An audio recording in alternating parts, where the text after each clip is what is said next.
had the great pleasure. Neil was kind enough to invite me to at the University of Georgia for a conference recently, a strategy consortium conference, and the theme was sustainability, which, as Joanna mentioned, DEI and also sustainability are kind of pillar portions that have come in to go through our projects. And one of the presentations there was this presentation, though it's been advanced since that time. And so there's a concept of how do you think about sustainability in the context of marketing, and how will that affect the metrics that we use or as marketers and as companies to make decisions based upon that. And so this is a really innovative idea of taking a metric approach and kind of looking at, is there an opportunity to get that concept of sustainability into the calculation? And so with that, I'll hand it over. Yes, thank Hopefully you. I did okay on that. Yes, perfect, Frank. Thank you so much. Well, first of all, thank you so much for having us. I'm Annette Towers. I'm an assistant professor at Clemson University, and I work on this with Kai. We have been working on this idea of opportunity costs more broadly now for about maybe 2 years. It's a slow but very much evolving project. So, what do you think? Do you think opportunity cost is relevant? Yeah. Yes. Yes. How do you define it? The cost of choosing one thing over another. You're going to tell us. Yes, exactly.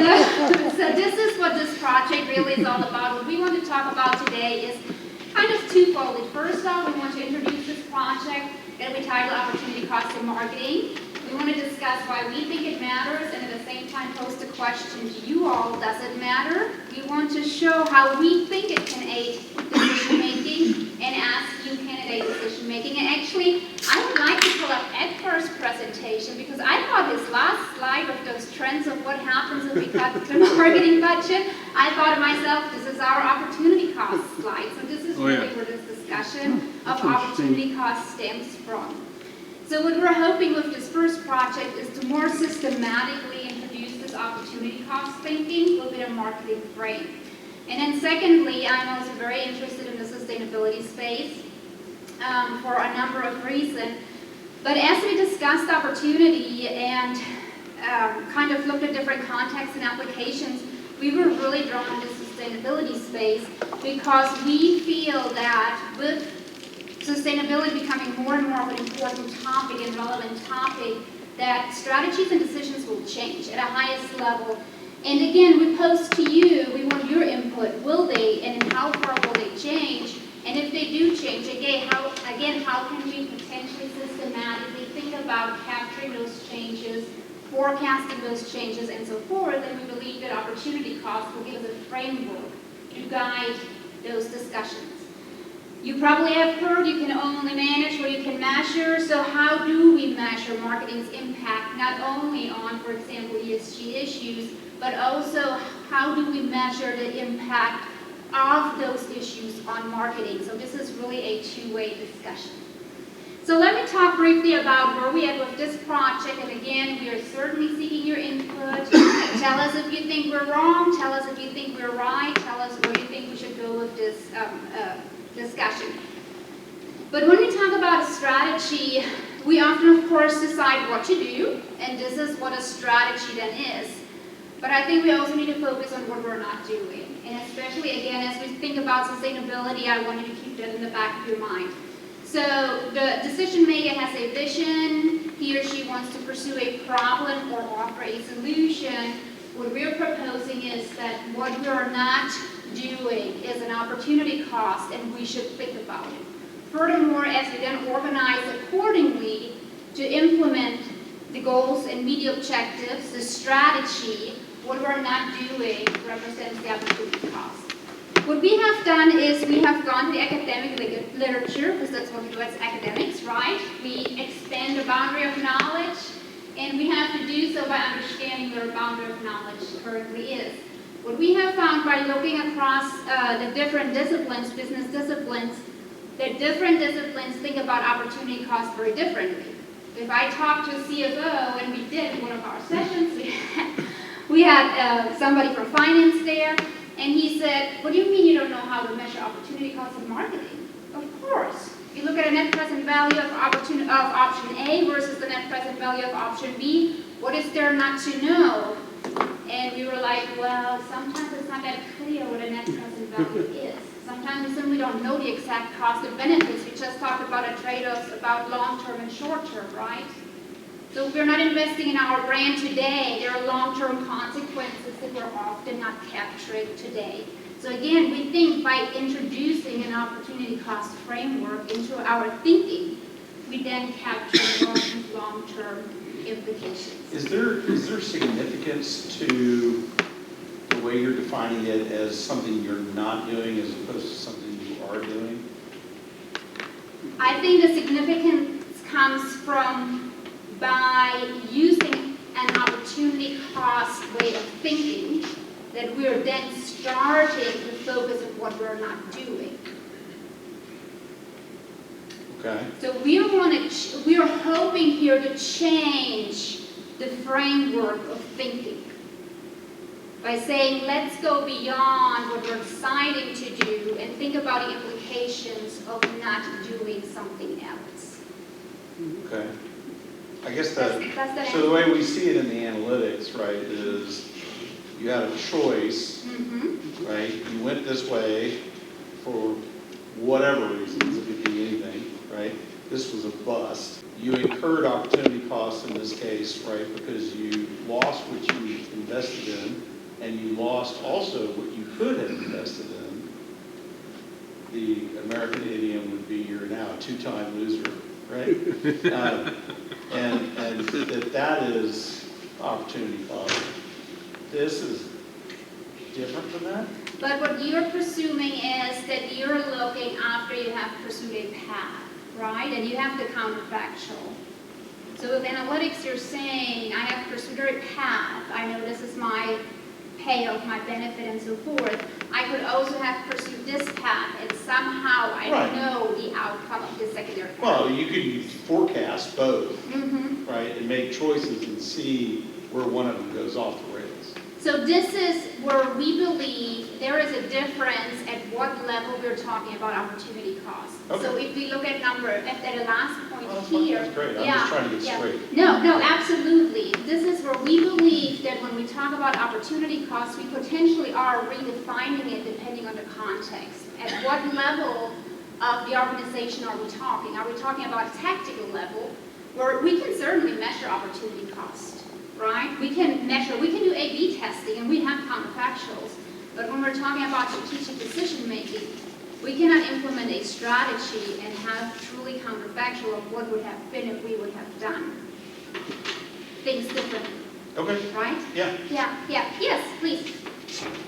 Do you need a qualification for offer a solution, like viable solution, feasible solution, some qualification to that? To offer a solution, you can offer a moon in, go to the moon or something, but that's not a real solution. Right.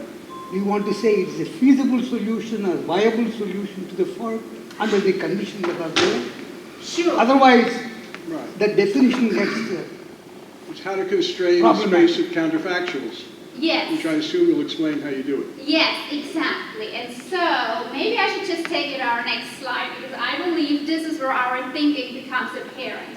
Because what we believe is that if we introduce this opportunity cost way of thinking, that we are actually expanding potentially the amount of options that we're considering, that we're actually expanding the choice set. Because again, we're hopefully introducing a different way of thinking about decision making. Right. So ideally what we would like to do is we would like to test this. Because again, for publication purposes, to be completely transparent, if we can test it and show that we can indeed induce a change in how strategic decision makers think, that is essentially what then allows us to present this, right? So we would like to hear your input in how you would go about testing this particular proposition. That potentially, if we have opportunity costs infused in our decision-making process, do we actually consider more options within the boundaries we have defined before? Or do we actually go as so far where we expand our boundaries? Yes, So I Edgar. want to clarify, because I want to kind of build on what's being said on the side of the table here. Sure. Because understanding between, call it strategic definition and strategic execution are two very different things, right? Like if this is about opportunity cost in setting a strategy, right, versus opportunity cost in executing a strategy, because that would be the tactical level. So I just want to make sure I'm clear on which one we're looking at here. Because I think if it's on the former, opportunity cost in setting a strategy, I think I'm following. Yes, yes. But if we're getting into tactical, it just becomes just like, there's so many tactical pieces in executing, I think you kind of would get overwhelmed at the theory level. So I just want to make sure we're clear. Yes, no, so this is about, what we have mostly talked about is about defining the strategy, not executing, not implementing the strategy. So accordingly, so therefore for longer time horizons. And accordingly correlated with higher position in the organization. Yeah. Yes, Okay. So this would be C-suite strategy definition and the opportunity cost at which strategic pathway to pursue.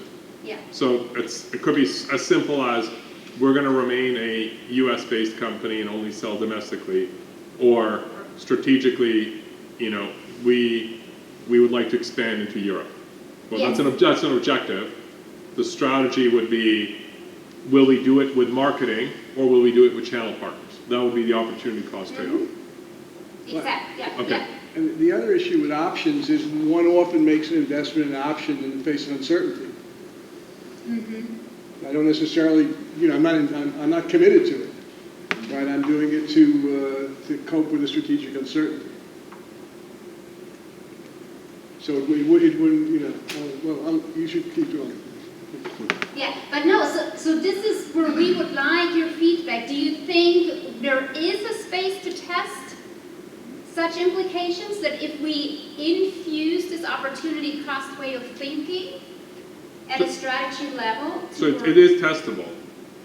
How would you do it, Edgar? So you test it by looking at the range of options that are available for you and then identifying what's feasible. Like, I'm biasing it by what I just went and presented, but like, if you go and identify what's available for you versus a competitor, that's an enhancement in understanding whether that strategy is worthwhile. So strategy that might be viable for a competitor might not be viable for you and vice versa. So that to me would be kind of a, okay, well, I'm not going to try and replicate what they're doing, right? My opportunity cost is I don't get their success, but the gain is, my opportunity gain is I don't run the risks of looking like a copycat or don't have the infrastructure or capability to do so. So it's kind of for me, it's really the investment into defining call it the spectrum of opportunity costs. And then ultimately you're only able to make an investment into one or some of them. That's where my thinking is going in opportunity costs in marketing. And this is where the definition portion in me is really triggering. Which aspect of marketing are we talking about? Are we talking about marketing in the definition of what the market is, which is one part of the role of marketing?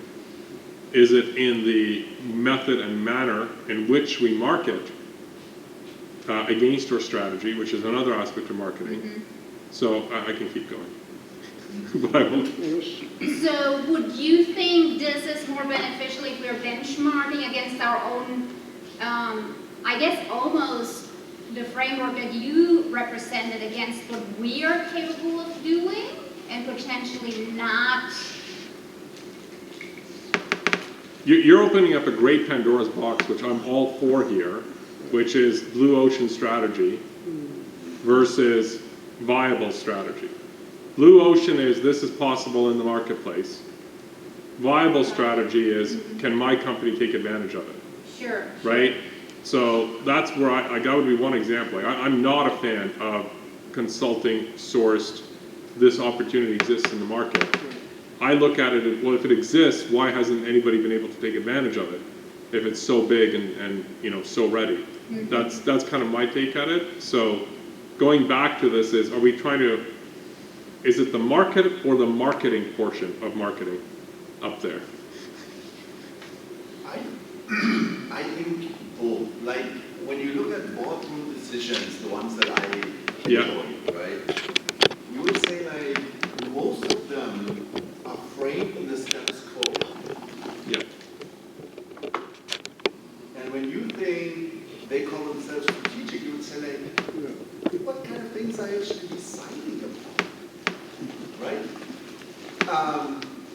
Go out, go to the forest, come back, and try to be creative. I mean, you know, and so that's where when Annette asked, I was intrigued because like,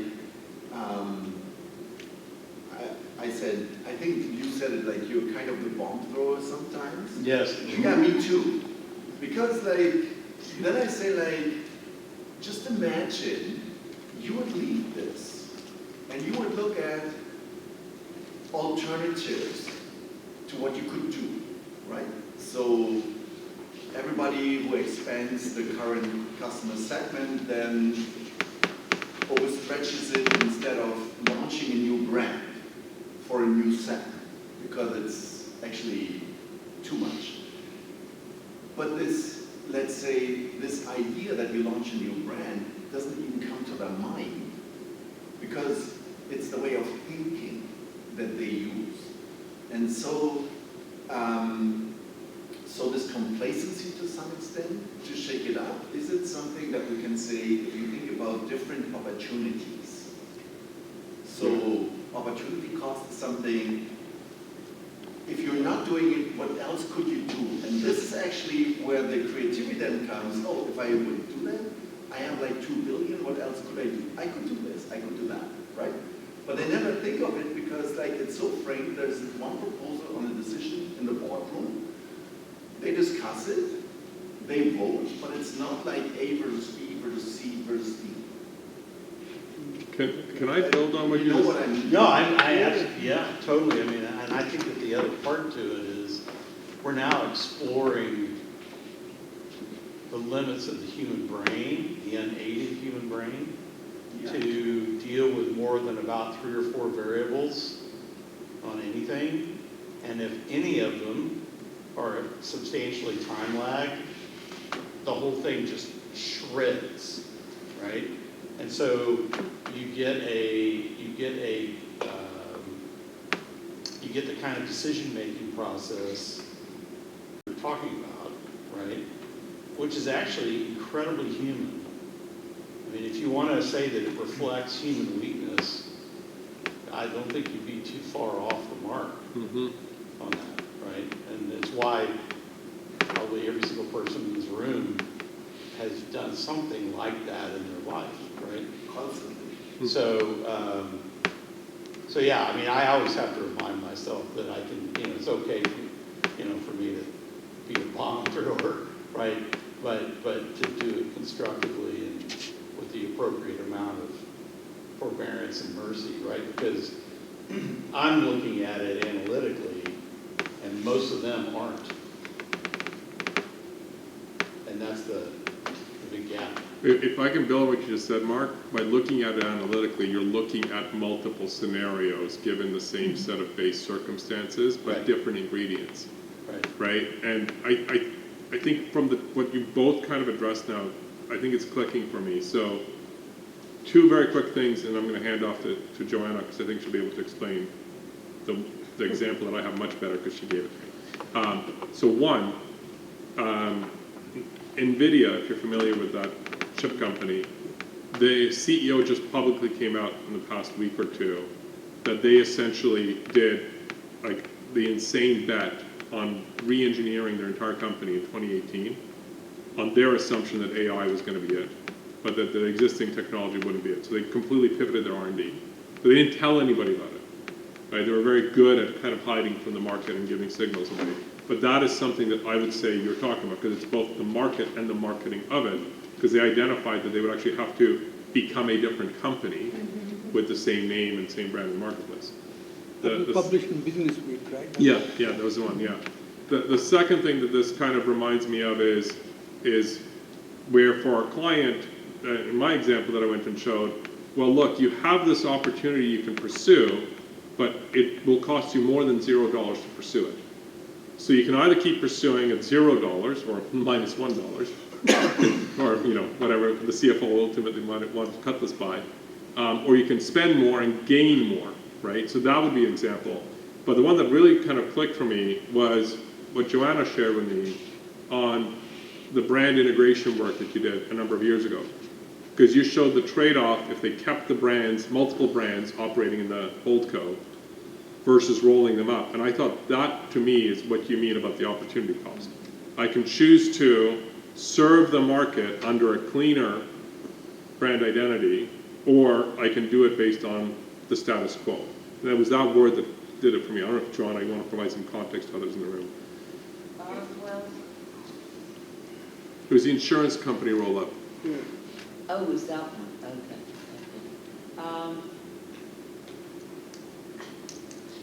I think, well, and this is the basis of all the consulting work I do. It is looking at, it's linking brand to money, and looking at options. What is the best option to grow your revenues, profits, and EPS and stock price? What are the options? What is the best one? And choose between them. And that's the basis of absolutely everything. And we would apply that. You see, we're identifying opportunities and choosing between them, right? Whereas this is a bit focused on the not absence of action versus taking some kind of action. So if I was doing this, and actually I have done some of this I'll tell you what the organisation is, I won't tell you the outcome. It's an organisation with a great, disgusting name, which never have all the initials, OGCI. What it stands for is even funnier, in a way. It is the Oil and Gas Climate Initiative. So it is 30 major oil companies who got together and started a climate initiative. And so for them, we actually looked at what was the potential option value given how the markets are going of investing in different types of climate investment. Should it be carbon storage? Should it be new technologies to do this? So we started a venture fund. And so we looked at, what was the potential upside if that part of the market took off from option A versus option B, traded up against the cost. I mean, that's what I would think of as the basis of any good piece of consulting, is you look at what are the options, whether it is the one that a whole number of these that editors referring to. We actually did it not too far from here for SC Johnson in their cleaning products business not that long ago. Because the UCMO came in and discovered that they had 80 different cleaning products brands globally.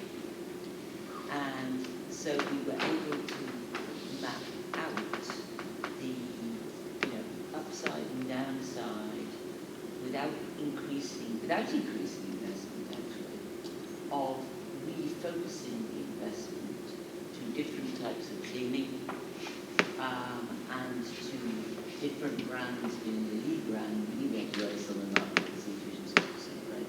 But it's option A versus option B, but in the sense of choosing between strategic opportunities. And this just feels a little bit like avoiding risk, missing out on opportunities, rather than which one. The which one aspect is very interesting. So I think, Joanna, what you're talking about is operating in this space right here, Yes. right? The different options considered, but not expanding the option, the actual choice set.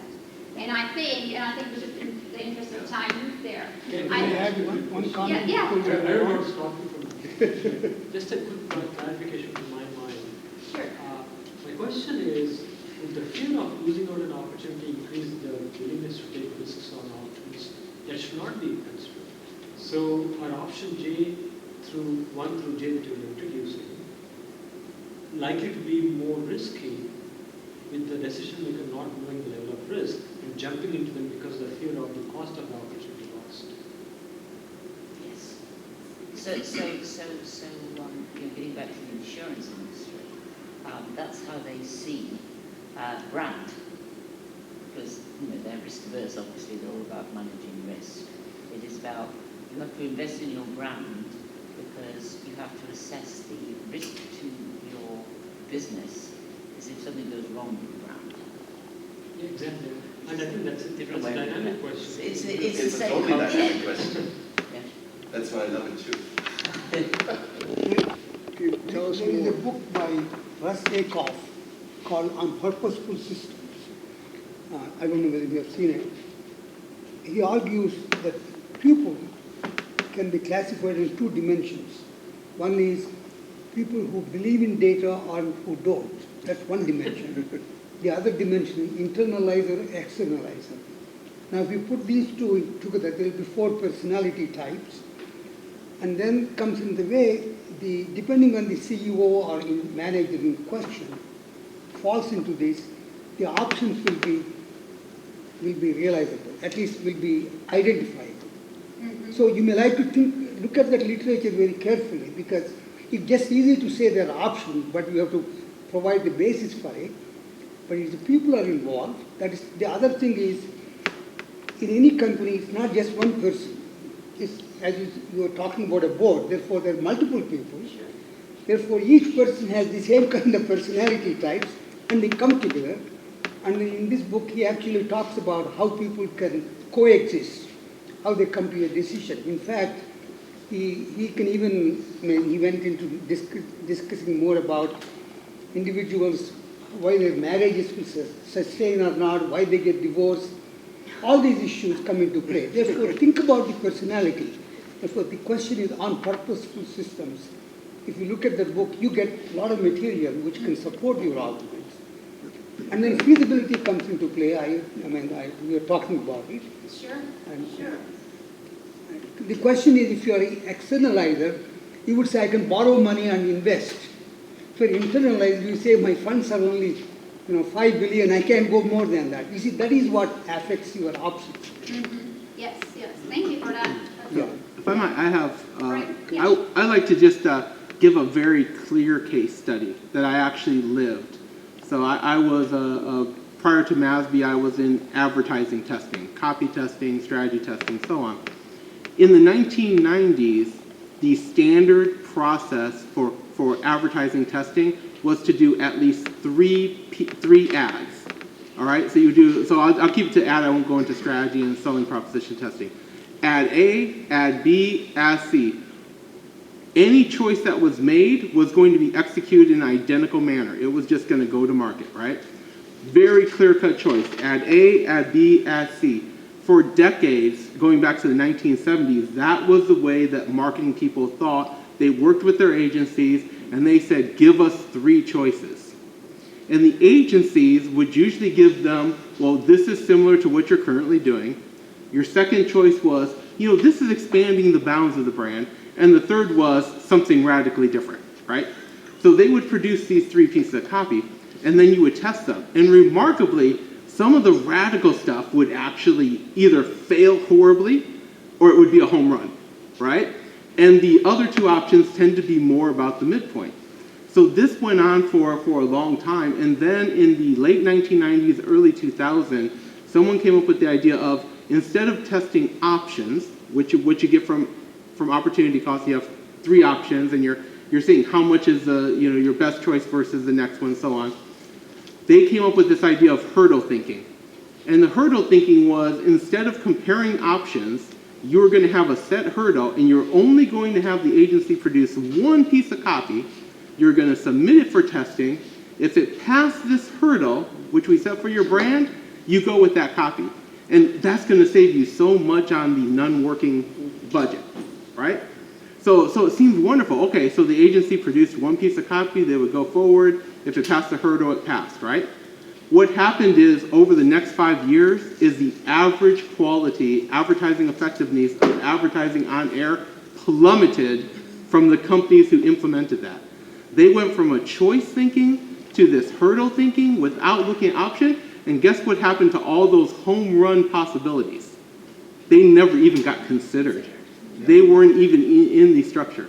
So I know that's a very simple example, but I gotta tell you, I lived it, and it was horrible. It's like zero-based budgeting. It's the same It was thing. horrible. Zero-based budgeting Yeah. is the same thing. Yeah, but these are kind of like all opportunity cost pieces that are here. So if we're bringing sustainability in here, does this mean we're call it expanding the definition of the Comes in a company? minute. Okay. Comes in a minute. Next slide. Yes, Thank you. Maybe I take. yes, yes. So, I barely can read my notes because of, I made on your comments. So, it's this one? Done. Okay. Good. Okay, so talking sustainability. So some colleagues already said that's the second paper, and most likely it is, because nowadays sustainability is some sort of hidden cost, right? You don't observe it. And, but it's an externality. And so as we went through all the literature, we found like a couple of finance studies that actually are meta-analysis on thousands of finance papers, and they show if you do it, if you consider it in real, your margins and your stock price go up by 10%. So we said like, but then why is not everybody doing it? Even the BlackRock fellow actually read these studies and said like, we have to change, we have to push actually into ESG, because obviously those companies are more profitable. And so that's the first study. The second one is then, how do you do it? And they say you have to really embrace it in full, meaning you have to question the things you do and how you do it. Because otherwise there's no real ESG commitment and improvement along the lines. And question the things you don't do. And question things you don't do, meaning like you can only manage what you measure, right? And this is where now I stumbled upon something that I was not really aware of. Actually, I was really surprised to see that. There's a new European ESG regulation coming into effect next year. Who knows that? Okay. Do you know the details of it? No. I didn't know. So this 50 pages is the shortest version you can have on what is coming. Sounds like Brussels. Sounds like Brussels. I thought, wow, I take that to the US and they will be shocked. It's part of the Green Deal of the EU, and sometimes I don't know what to make of it. I mean, I'm running companies myself, so, or co-running, co-founding, so I'm hit as well. And so I thought, like, you better read it. And so you see that the general is, okay, it says environmental, social governance matters. As a publicly quoted company, it doesn't seem to be that challenging because you report on it anyway, right? And in even Europe, there has been some regulation on CSRD and stuff. And, but now it's getting a little bit more tricky. Covering relevant, faithful, comparable, verifiable, and understandable information, so it has to be reported in a way that everybody understands it, meaning you and me as non-accountants. Strategy and business model in relation to sustainability, you can read it. It goes like you have to have a plan on each KPI you report on how to improve. That's not a profit statement, that's on ESG. Now you say like, okay, if those are like two KPIs, like You gotta be able to forecast. even better. Now, to whom will it apply? 500 employees or more. Now it's only publicly, like stock market companies. And we talk about billion-dollar companies currently, and only in banking, finance, and insurance. Now it doesn't matter which industry you're in. You have more than 5 employees, next year you have to jump. I just want to add something to this. Some of the European publicly listed companies jumped the gun on this and started reporting in 2022.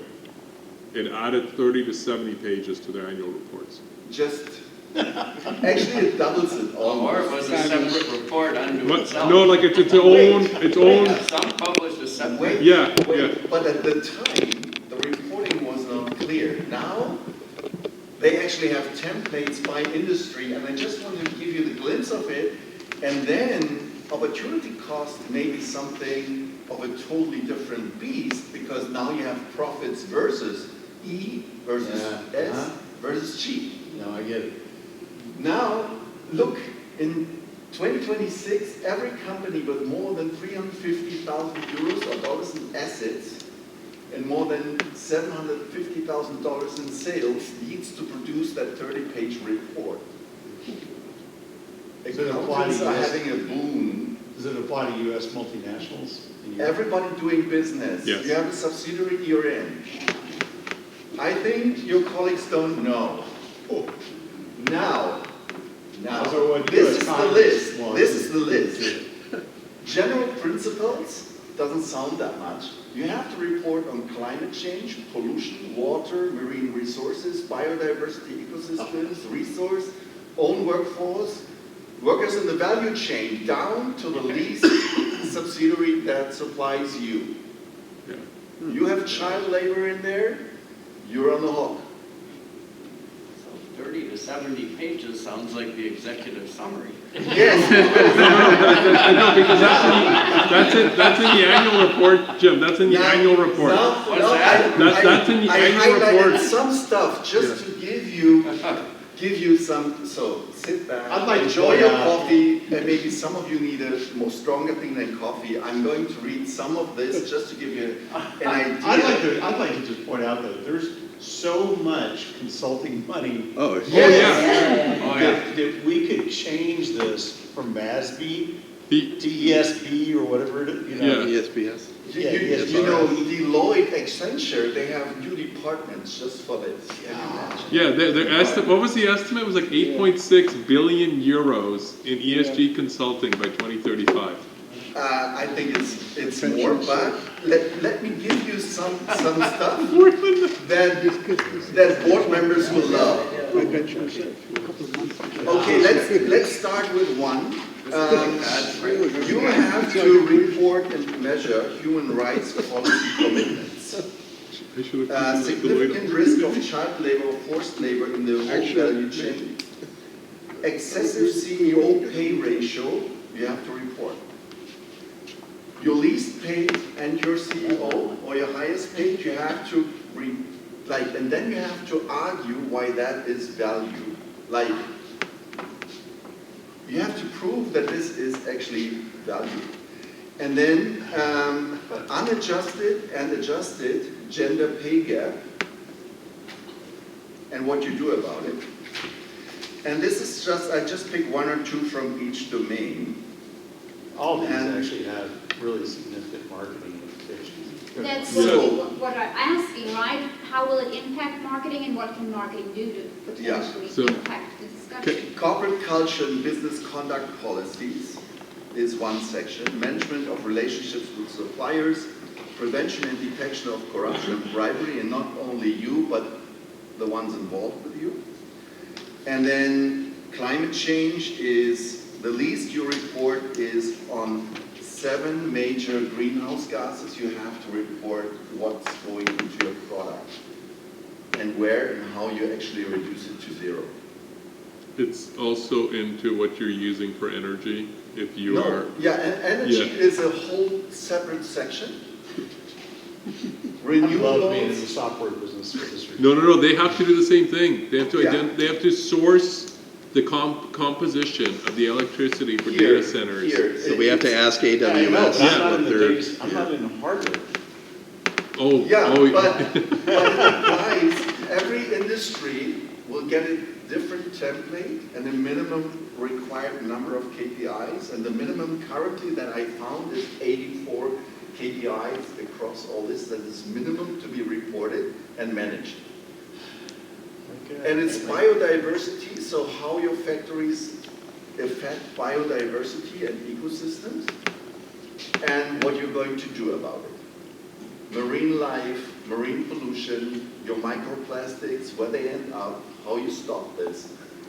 And so I was like, okay, so given the past, this is like more than a 360 degree. It's just like, I don't know how small businesses are going to comply if they don't have a template. But you see, it goes down how your, even the value chain, how with the circular economy part, it says like, how much of non-renewable minerals and sources do you use for your products, and how do you ensure that something's actually left for the generations to come? So I give you one example. If you want to have wind energy plants, there's a rare earth going into the majority of it, and it's 1 ton, and it's called neodymium. And we have 40,000 tons per year, so we can actually install 129 gigawatt annually worldwide with that kind of technology, and this is not sustainable. So what are you going to do about it? Well, you're manufacturing out of Europe. And so it's not just that it hits like traditional industry, even like the wind energy industry, has to question itself like if the ingredients that they use are sustainable in the long term, because can that neodymium be re-extracted from the magnets? And so, so when I saw this, like, apart from my own business view, I was also like intrigued. Now this is really, now you really get alternatives. Because there's no penalty yet, you have to report. But we all have this idea where this ends once regulators start with measuring something. Now, would you like to increase your profits in the short term? Or would you like to go after this because it might get more than just reporting? And then you have a trade-off. But now you need like, how should I think about it? I have the stock market, I have my investors. Now I have this thing of this report. Now that is affecting brand reputation potentially, because like we know what NGOs will do with this. Oh, yeah. Yeah, and so now the question really is, and I thought like telling you this like has like two effects. One is, oh, I didn't know it was that bad in volume and depth that we have to report.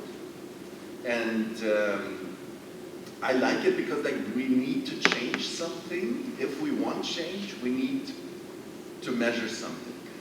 But now the question is for the opportunity cost.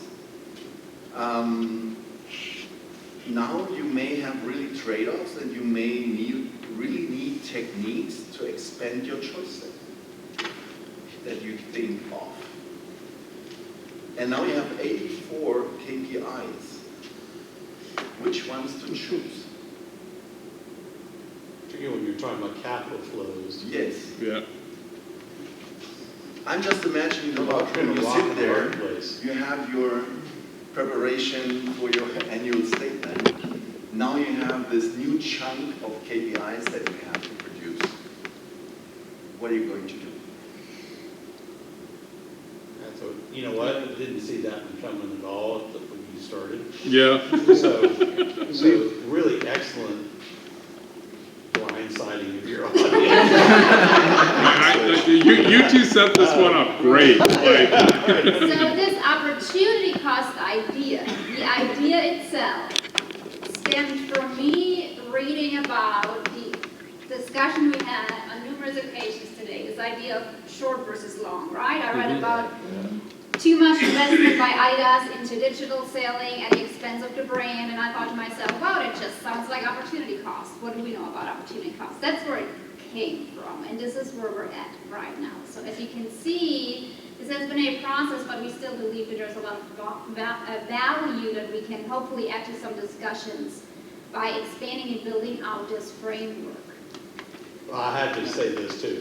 When we were kind of drilling on you at the very beginning, you were like totally calm, right? And the look on your face, I misread, but now I read it as you guys have no clue where this is going. Yeah, I go back to the beginning, it's just my perspective that to me, the ideas up front are exactly right, but opportunity cost is not how it translates to me. To me, it's about option identification. Okay, Yeah, I agree. that's good, yeah. That's fair. But by the way, it's almost the same model, but Right. to me, it's the test of, as a company, are you truly considering the broadest array of options? Yeah. Although I will say this, right? I mean, if your choice is between increasing these costs to a degree that is unacceptable to people who provide capital to you, then you're balancing opportunity costs, right? Yeah. But it Yeah, but to me, that's just, Yeah. again, it's just how I'm translating it through my head. But To me, that's just identify your opportunities and kind of, you know, it's put a the trade-off. financial estimates together as best you can. For me, that's For- hedging my bets. to- Yeah. To frame it all up, and I'll just give you a couple practical examples I experienced 10 years ago. I mentioned a couple folks here at dinner last night. You know, I was with Miller Coors, we have portfolio brands, and there was a brand that got $50 million a year typically. And under normal circumstances, the next year they would get 50 plus minus 5%-ish. And we kind of adopted a different approach, and the senior leadership team kind of told that brand, we want to see a 50 plan, a $10 million spending plan, and then a 75. Because we want to this was kind of in an underperforming segment of the industry. I think ultimately the brand got $6 million. Because, you know, because it got out of the, here's just how we're just going to do it same as last year. And they looked at it and said, look, in this poor performing segment, we should not be spending this amount of money, and we'll take the volume hit. But we'll then allocate $40 million somewhere else. Yeah. Did You know, they consider an option of just killing the brand at that point? That didn't make sense. It was discussed. It did come up. But yeah, it wasn't for various right reasons. But another one on the flip side quickly was, I mean, to some degree, I could argue that Miller Coors missed the opportunity, missed by about a year the opportunity in hard seltzer because we did not fully understand what the sensitivities were in that marketplace and what the potential could have been. As it came about, you know, White Claw and Truly got there 1 year faster than us, and that put us in a bad place. Why do you think you were not able to more correctly identify the market potential and act quicker? There are a number of reasons. To some degree at that point, I think many people were not willing to take that risk. There was a capital investment, and there were competing capital needs and things like that. I mean, there were a lot of rational reasons why it kind of got tabled, but I could take the harsher side of that argument and say we really didn't think it was kind of, we took the easy route and we didn't, again, identify all the options. Yeah, but Jim, you just went and raised something that's actually, I think, a necessary foundation in looking at something like this, which is called like base target earnings. which is not talked about enough at all, but I find informs most strategy. I do a lot of work with private equity firms, and a lot of them kind of have called like a base gross cash flow. Like, I don't really care what you go and do, you have to hit this number. If you get above this number, great. But if you get below this number, right?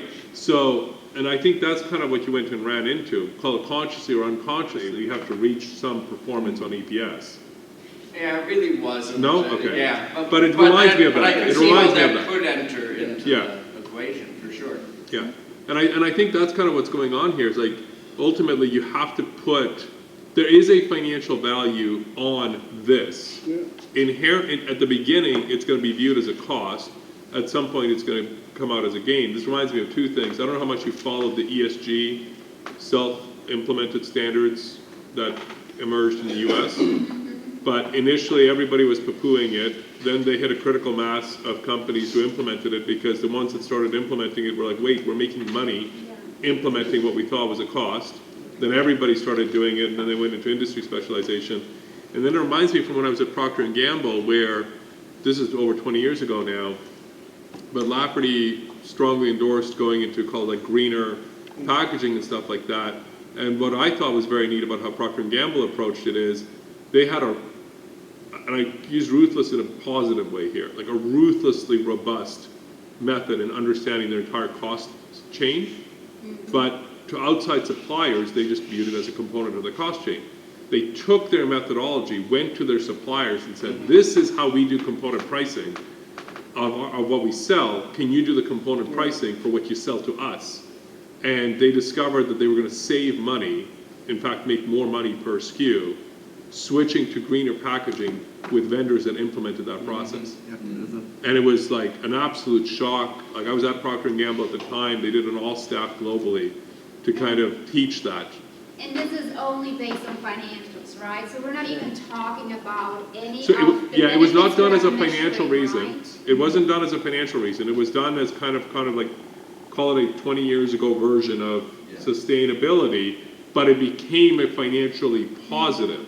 So they were going to do it anyway, thinking that it might add some incremental cost, and they were going to use the fact that they were a 100,000 employee, God knows how many tens of billions of dollars organization, to gain economies of scale, and they actually gained economies of profit in this. So I think that's kind of where this is trying to remind me of, and that's my personal experience on this, but like, you know, can you, other than the consulting companies, make a better business because you're kind of forced to this? I do know there's a number of ESG startups right now that are around automating this process, and the ones that I'm personally interested in are the ones that are wanting to ingest this, because for publicly listed companies, it's all going to be public, meaning there's no copyright on it. Yep, that's right. So they're able to go and ingest 84 KPIs worth of information from 1,300 listed companies in Europe and go and get a brand new understanding that is impossible retrospectively without it. My understanding is that, you know, even my smaller companies, even though they are private, we have to publish like Oh, really? P&L and mandatory Wow. for transparency register, and all this kind of thing. Is there a revenue threshold? I think I think they showed it before. Not much. It's so low that every meaningful business is there. Every bakery, everything. And these reports, my understanding, go up there too, so that everybody can learn. This was Michael Porter's argument 5 years ago or more, that companies you can make money and do and do social benefit, you know, and where it'll overlap. There are lots of places where it overlaps, which is that the management wasn't looking for it. So he felt very strongly about this some years ago. I don't know what's happened since, but. So there's two questions then. How do you use this to make money as opposed to how much does it cost you? Or what's the cost of not doing it in terms of being penalised? Or going back to your original premise, which is you were talking about what role does marketing play in this? Mm-hmm. So do you have some ideas to explore on what the role of marketing could and should be? Actually, yes. So what we think is, so we started with this opportunity cost because we wanted to have feedback actually on two parts, like the first part and the second part with the PhDs. Now your question links to the next thing. I think that this is an awesome research opportunity for the whole field.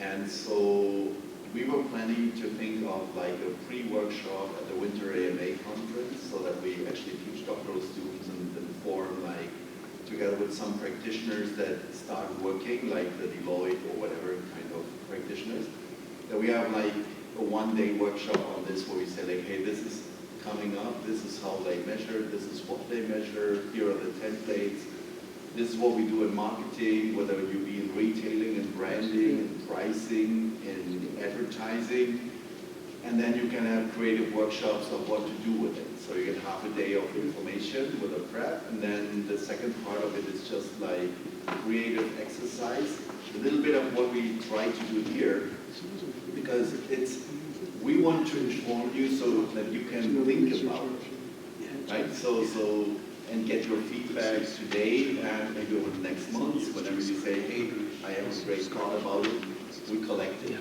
Right, and the AMA will be up for it because Matt Weingarten had to leave. Actually, he was calling the CEO to say, I really want to listen to this session, can I stay? But clearly he's gone, so he said no, he must have said no. But so they're definitely very interesting. Yes, but at the same time, you know, this is a standard, and this is sort of an accounting standard, if you will. Exactly. So we thought when we discussed with Dave, actually it was a natural home to present it here first, right? Because it's a So you know, standard. the natural tieback here Yeah. from a strategic opportunity cost perspective is one of your options is to withdraw from the European market, the EU Well, that's market. what I said. You get everybody pulling their manufacturing. Yeah. I think this is a fantastic opportunity. I think for marketing in general, I think there's good sustainability reasons to do this, and I see, there'll be fantastic challenges, but that'll be fun. But actually, just from a marketing perspective, when we just talk materiality, single materiality, this is kind of what we should, as MASB, be worrying about. Like they're all brand, there's an awful lot of brand in here. Mess these up, your brand's down the toilet. That's something that I noticed. So, like, I haven't done an exhaustive review, but I've looked at about 12 different annual reports from last year to this year. And what is very interesting to see is, like, brand was not number one in the sustainability piece for any of them, but it was reliably between, like, items 4 and 9 out of, like, 17 to 20 items that companies would profile off the back of this. Like, they're recognizing that the brand is a top 10 driver of sustainability within the organization. No disclosure how they got to it, but I found that consistency was there. I think one of the reasons why it's so good for us is, as MASB, is certainly, and I'm in the US, but the accountants, I don't think in the US are doing enough of this. I'm working on colleagues, but there isn't really, they don't really know there's anything happening that isn't in the US. And marketers themselves kind of probably, certainly in the US, aren't paying attention. But it kind of like the marketers have the answer to some of the accountants' problems, and the accountants don't know to ask. I'm curious to know about that, though, because I'm in Canada day to day. Yeah. They are setting up, call it twinned offices in the Canadian regional offices with their European counterparts for the Canadian subsidiaries of European companies and for Canadian companies operating in Europe. When I say accountants, I should specify the people I talk to who are academics. Oh, academic I don't mean... Okay, because the accounting firms are there people who really aren't ramped academics? up. Probably, Yeah, but who okay. cares? Yeah. But that's a very good point, though, Yeah. because they still originate kind of the next generation thinking on this frequently. Yeah, there's not as much going on as you might, that I've seen anyhow, that you might have hoped. So I think it fits perfectly for MASB.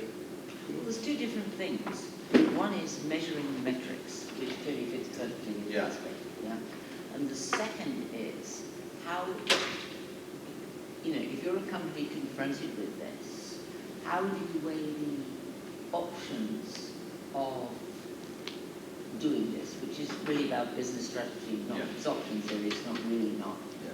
But how can you use, how can marketing help you gain an advantage by telling people that you're doing this, for example, which is an obvious one, as opposed to the risk or benefit to your brand of doing it, which is part of it.